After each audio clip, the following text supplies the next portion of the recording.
Today I'm going to show you how the iPhone 12 Pro Max looks as a YouTube studio camera. Now the shots that I'm going to try to recreate with the iPhone 12 Pro Max are going to be the shots that I usually shoot with my main camera, the Fujifilm X-T4. So first I'm going to do a talking head shot, the same shot that you're seeing right now with my Fujifilm X-T4.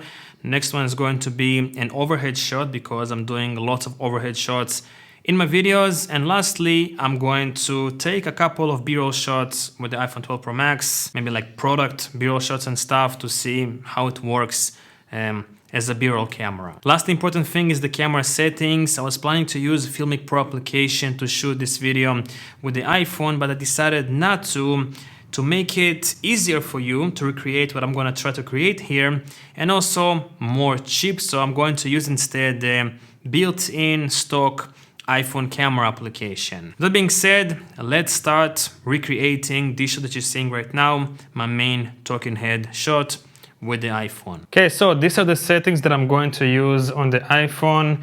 I'm going to use the regular camera, not the wide angle and not the telephoto, because the wide angle introduces a lot of noise and the telephoto is just too zoomed in. So I'm going to use the 1x camera. Then I'm going to shoot in 4K 24 frames per second. You can change the frame rates here if you want to. I'm going to shoot in 4K 24 frames per second. And as for the exposure, I'm going to put my gray card in here where I'm going to sit. And then I'm going to lock the exposure on the gray card. Just simply hold on the screen. And now the exposure is locked. Now also I can slide up and down just like so.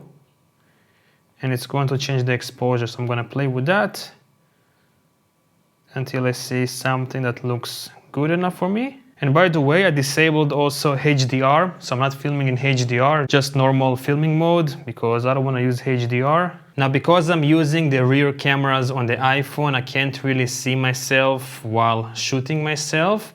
So I'm going to use my camera as my selfie screen pretty much. So you see, I can see the phone.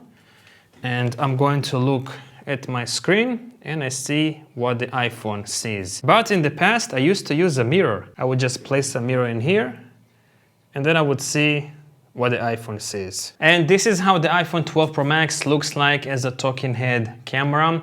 It's actually hard for me to know where should I look, what lens, because there are 3 lenses and I don't know which one is the wide angle one and the telephoto one. So sorry if I'm not really looking in your eyes because it's pretty confusing, but the quality looks pretty decent, at least from what I'm seeing on my front facing screen. It looks okay. I think I can bring actually the light a little bit closer to me, so let me do that. I'm gonna bring it closer, then I'm gonna remove it just out of frame, and I think I'm gonna adjust the exposure a bit lower now because the light is closer to me. All right, so this looks somewhat good. I'm actually going to use the mirror again just to see if I'm properly exposed or not, because it's really hard to tell on my camera screen on my Fujifilm X-T4. Yeah, the exposure looks okay. So what do you think? I think the iPhone 12 Pro Max looks like a decent talking head camera for YouTube. It looks amazing from what I'm seeing. And it's not really because the camera is great or something like that, but because I'm using good lighting. Lighting is extremely important, and I always say that lighting will make much more difference than changing your camera. Okay, so this is my overhead work table. I'm using this table to do all of my overhead shots. This is my horizontal boom arm that I'm using for my overhead shots. Let me mount this thing on the tripod, then mount the iPhone on this thing, and let's see how the overhead shot looks like.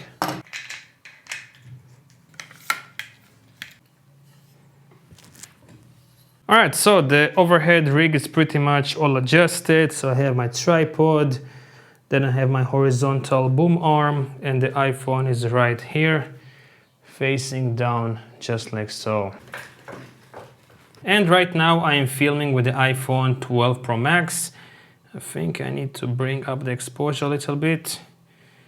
Maybe just like that. Then I'm going to bring my beautiful plant. And I also have this wood in here. I can make something beautiful with that. I don't know. And now let's pretend that I'm going to unbox this product. This is my DJI Mini 2 drone. Open it up. Looks nice and beautiful, the quality.